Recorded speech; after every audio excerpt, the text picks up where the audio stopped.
like behind the scenes a little bit when you are the seller. You want to put your house on the market. So we're going to continue from last episode, but before we do that, we're going to start with our article that we normally do. This one's from Realtor.com. Are your home buying plans paralyzed by what ifs? It's natural. You want to buy a house, you want to sell your house, and you know you have to buy one, but what if? Okay, so what if I buy now, but prices drop? And according to Realtor.com, homes are selling faster in 2023 than they were in 2019. Another good example of what if, a lot of people bring up 2008. When the market was super low. You buy a house in 2007, oh no, now my house is worth half or less than that in 2008. One thing I think you have to be mindful of is if you're not trying to sell your house the next year or the year after, that depreciation is only on paper. You sell your house 10, 15, 20 years from now, there is an extremely high chance, because real estate is always a good investment, extremely high chance that you're going to make your money back or more. And really, I mean, I know a lot of people made the mistake, and I know of some personally where, things start going down in 2008 and they sold when they didn't need to sell. Right. And so it's kind of like, okay, so what was their? They panicked. Really, that's what happened, and it's easy to do that. But in the case of that, as long as you can hang on to your house and you're like, hey, I'm good for another couple. You just wait it out. It'll be all right. So the second thing though is we are nowhere near what 2007 and 2008 looked like. I mean, we are still at 2 months, less than 2 months of inventory on the market. So my question to you is, do you remember or have you heard of what the inventory was when 2008 happened? Like 2.5 years? Exactly. So put that in perspective. This month's supply now, 2008. Yep. It's simple economics. The more that there is on the market, the less demand there is. The more demand there is, if there's less on the market, then there's going to be way more demand. It's goes like this. So it's simple economics, and we are nowhere near that right now. In fact, we are having a hard time finding inventory for our buyers. Exactly. So instead of the what ifs, when you're thinking about buying a home, ask yourself, do you love it? Does it fit your needs? And is it within your budget? Can you afford the monthly payments? That's what you need to focus on. After property taxes too. Yes, take that good into point. account. Very good point. Our next what if that the article talks about, what if the mortgage rates fall? The average interest rate over the last 30 years has been about 7%. So I think where the pitfall is coming in is people are comparing now to the last couple of years when interest rates were ungodly, 2.5, 3. That's super low. yes. So and on they were kept average, artificially low. That's yes, another thing. artificially. On average, 7-8% over the last 30 years is typical. Yep. The next what if that the article talks about is, well, what if there's hidden, the property has hidden problems and it's going to be too costly to fix? One word, inspection. Yes. Actually 2 words, private inspection. So that private inspection is going to help you at least try to identify as much as you possibly can within reason of identifying problems that you might run into. Does the inspector find everything? Not necessarily, but they find the big stuff. They find the things that you're going to want to know before you make that offer. Another side note to kind of mitigate, if you can, put a safety fund, put it away. The rainy day fund that people always talk about. Sometimes it's not possible. Sometimes your budget is very restricted. What about a home warranty? You can always ask for a home warranty from the seller, and if they're not willing to provide it, you can always invest one in yourself. And then if something big does happen, you're covered. And the next what if is, what if I buy a house, then lose my job and suffer financial setback? That's a big one. That one's really hard to try to predict, obviously. But again, if you can, rainy day fund, try to do about 6 months worth. Yep. If you can't do that, then try to, when you do try to look at your monthly payment, have it affordable enough so that when you do buy the house, you can start to save for at least 6 months. Don't have a monthly payment and have what people call house poor. You're making the payments, but you can't do anything else. So that was just, a few what ifs, an article that I thought was very interesting and pertained to this market extremely well. And to go back about putting money away, sometimes I think we get in our heads, oh, I gotta put away a ton of money all at once. Just sock away like $50, $100, whatever you can afford. Try to put a little percentage of it away. And then when you do that over the long term, that really helps you out. It's not like you have to put $5,000 in savings right away. Just do small amounts, and over time that's going to add up. Exactly. That's perfect. So that leads us into the topic for the episode. We left off what we do behind the scenes for a seller. We left off advertising, social media, things we do, things like that.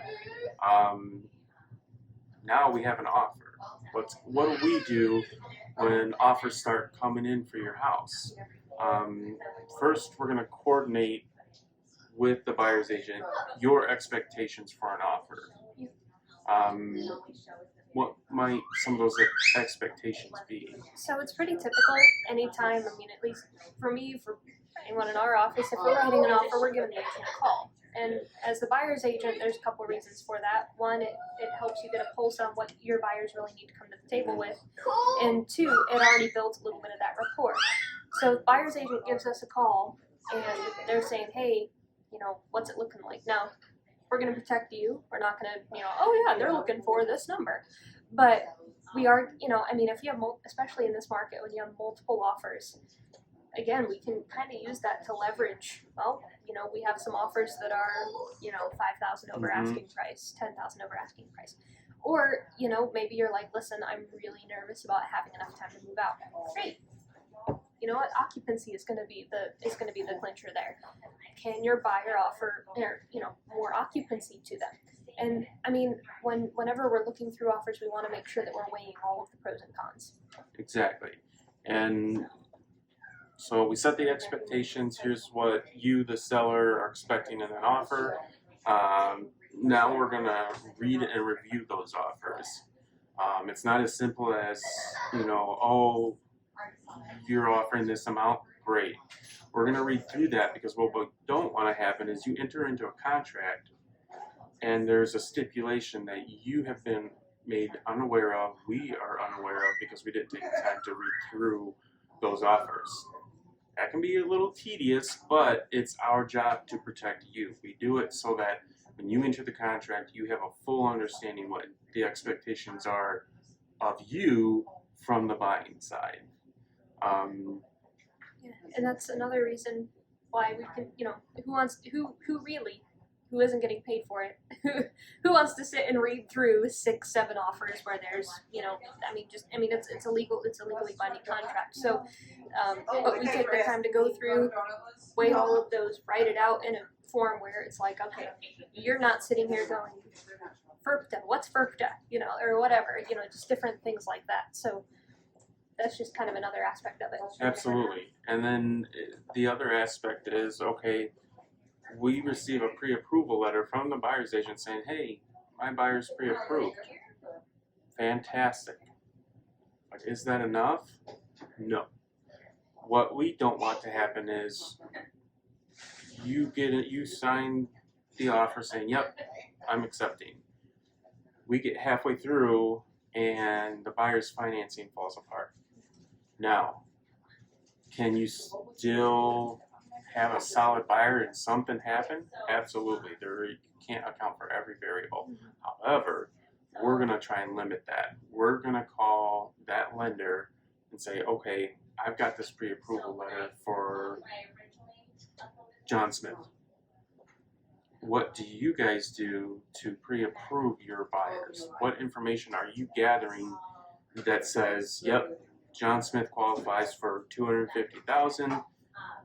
We want to make sure, how much did he put down? We want to make sure that that is limited so that we get through the deal. You're not left holding the bag, having to put your house back on the market. So we vet, yep, strong buyer. Now we're going to break down the offers for you. And we're going to do that for each offer. We're contacting each lender from each different offer. But we're going to break it down for you so that when we sit down together, you're my seller and I'm talking to you and I'm saying, okay, here's our offers. I'm breaking them down and I'm laying them all out in front of you. Because what I want my seller, and I know Lydia feels the same way, we want you making the most informed decision possible. Every aspect of the offer we want to make sure you're aware of and you're comfortable with. Now let's say you have 5 or 6 offers. Do you have to accept them? You can always counteroffer. If you're looking at it and you're like, man, I really like this offer, but they're only offering 15 days of occupancy, I want 30. We can call the agent, hey, your buyer open to giving us 30 days of occupancy? If they're like, yeah, absolutely, if that'll win us the offer, boom, you just got that deal. Yep.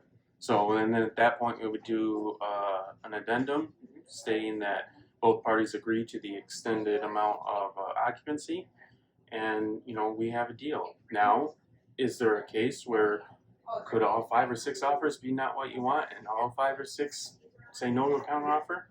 Maybe, but in this seller's market, that's not typical. But yeah, there's nothing that says you have to accept at least one of those deals, or if you counteroffer, they have to accept your counteroffer. Right. But again, you have the upper hand being the seller in this market today. For sure. All right, so now you choose an offer. Yep, Lydia, I want offer B. Okay, so at that point, we are reaching out to the buyer's agent. When are you scheduling an inspection? I know we've talked about it in previous videos, but what's that inspection contingency again? Like, what's it? Well, it just kind of depends on how it's written into the contract. Mm-hmm. Most of the time it's, between 7 and 10 days that the buyer has to get that done. Again, that's why it helps to have us, because some people will offer, will only offer, but will want like 10 days. If you're like, hey, I want it to be 7, we can sure do that for you. I mean, I had that happen to me on the end as a buyer's agent. I had written in 7 days to inspect, 3 days to respond, and the agent came back with, can we do, 5 days to inspect, 2 days to respond? Sure, that's, that works. So, but most of the time it's going to be right in that window. They don't have, right up until closing. Exactly. So, and that protects you again, that if they're dragging their feet and it's outside that inspection contingency period that both parties agreed on, the ball's in your court, and at that point it is up to you to say whether or not you want to move forward. Sure. Now let's say they get it done, it's within the inspection period. Now I and Lydia are talking to the buyer's agent and the lender to make sure, okay, where are we at with the underwriting, where we're at with the appraisal, because we have to allow access for the appraiser to get into your house. Just like the inspector. The inspector has to coordinate with us to make sure they get access into the house.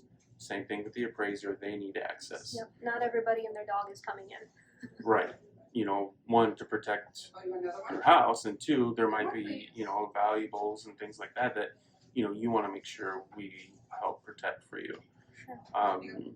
but knowing when that's going to happen, that is very key. One, to make sure everything's moving along, and two, so we can accommodate for that appraiser to get in. Appraisal's ordered, they get into the house, everything checks out. Now I keep saying that word, coordinating, but again, that's what we're doing behind the scenes. Lydia and I are coordinating with that buyer's agent. Hey, or even the lender, has the appraisal come back? Is the appraisal satisfied? And if yep, appraisal came back fine, awesome, we're moving forward. Now, if it doesn't appraise, what do we do now? Well, kind of back to the negotiation table a bit, if it doesn't appraise, honestly, it's kind of up to the buyers at that point. Do they want to move forward if we can, finagle some things? We just had within our office something similar to this where the house didn't appraise and the buyer said, I want that house. And the buyer's agent found a way to make it happen, got them under a different company for lending. So that can be an option. Sometimes the buyers will, again, these buyers love the house and they're like, it makes sense to pay this much for this house because we want it. So it just kind of depends, but we're going to kind of sit down and talk through that. What are our options? Are we going to come down on list price? Are we going to give them a credit? Are we going to do a concession? Whatever. There's different ways to do it. So again, that's where we come in. We're going to be negotiating, trying to get the best deal possible for you. Yep, exactly. So let's say, we're for time's sake, we'll say that it appraised, everything came back fine, everything's satisfied. Now we're starting to look at closing. We're getting there. We can see the finish line. Light at the end of the tunnel. So we're also checking in with you too, because where are you going to go? Yep.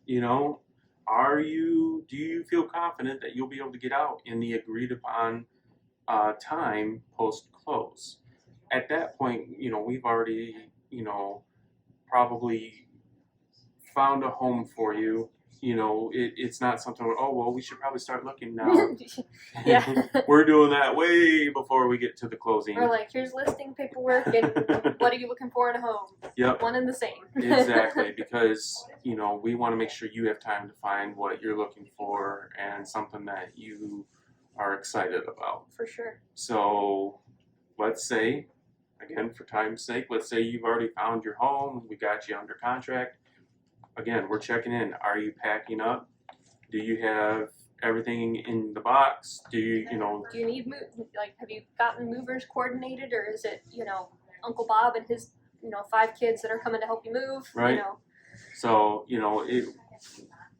we're not just worried about the selling side of it. We're making sure that we have a holistic approach for you so that you have the best experience of selling and buying. Yep. And getting, doing everything we can to help you make that transition as smooth as possible. Yep. So you're good. Yep. Dan, Lydia, we're all packed up. What's closing look like? So we're going to coordinate, again, there's that word, with the buyer's agent. Hey, when is your buyer available? The great thing is when in this market, the seller calls the shots. So if you can only close the second Saturday of the month at 3 p.m., that's what we're doing. I mean, typically we try to do it during the week because that's when all the banks, so don't do it for Saturday, but that's a whole nother topic, closing in escrow. But let's say it's a Friday, and you can close at 3. Okay, where? You get to call the shots and name where we're going. Now, obviously, we want to be as accommodating as we can because you want the buyers to sign the papers so you can get your money. But we can make it so that it's convenient for you and convenient for the buyer. Now we have a date. We're ready to go. Is there something the seller should be ordering right before close? Title and the water bill. So title is something that the title company is already working on. It's already been ordered, but title will be, obviously, it'll quiet the title and any clouds that might show up, another real estate term. So by the time we get to the closing table, you know, that will be cleared for you. But on the seller themselves, you're ordering the final water bill. Because what you want to do is, yep, here's the final water bill, and I'm paying that, and I'm not paying a dime more past this date. So that way you can save yourself some money, and two, on the buyer's end, they're not paying your water bill after you just filled your pool. So I think we're gonna end the episode here. I think this is a good spot to, on the next episode, transition to what it looks like behind the scenes when you're a buyer. Which, again, after you sell your house, you're looking to buy anyway. So I think it'll be a great topic for us for next episode, so you can get an idea and, you know, why we command our commission the way we do, you know, so you know that you're getting your money's worth and you're getting value out of our services. So, with that said, Leah, how do they contact you? Call or text me at 734-645-7448, or email me at lydia@yourrealtorlydia.com. Again, my name is Dan. You can call me at 313-282-6861. You can also text. You can also email me at dansturgillcbp@gmail.com. Two L's. Take care, guys. We'll take care of you. Toodles.